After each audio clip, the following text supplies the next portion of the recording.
Sa isang aksidente sa sasakyan, agad na namatay ang mag-asawa. Ang kanilang mga kaluluwa ay lumipad patungo sa tarangkahan ng langit at ang lalaki ang pinayagang pumasok muna.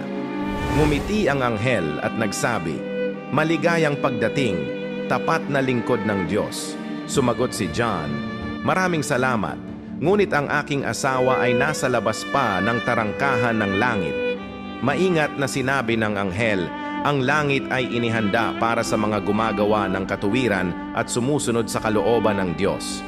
Sinasabi ko sa inyo, sa gabing yaon ay 2 lalaki ang sasaisang higaan, ang isa'y kukunin at ang isa'y iiwan.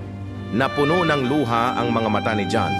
Maaaring maglakbay ng magkasama ang mag-asawa sa buhay, ngunit ang pagpasok sa langit ay isang pansariling usapin, at walang sino man ang makatutulong sa kapwa nila. Sabi ng Diyos, hindi madadala ng mga tao sa pamamahinga ang mga anak nilang gumagawa ng masama batay sa malalim nilang pagmamahal sa mga ito, o hindi madadala ng sino man sa pamamahinga ang kanyang asawa batay sa matuwid nitong asal. Isa itong administratibong panuntunan, hindi maaaring magkaroon ng mga pagtatangi para sa sino man.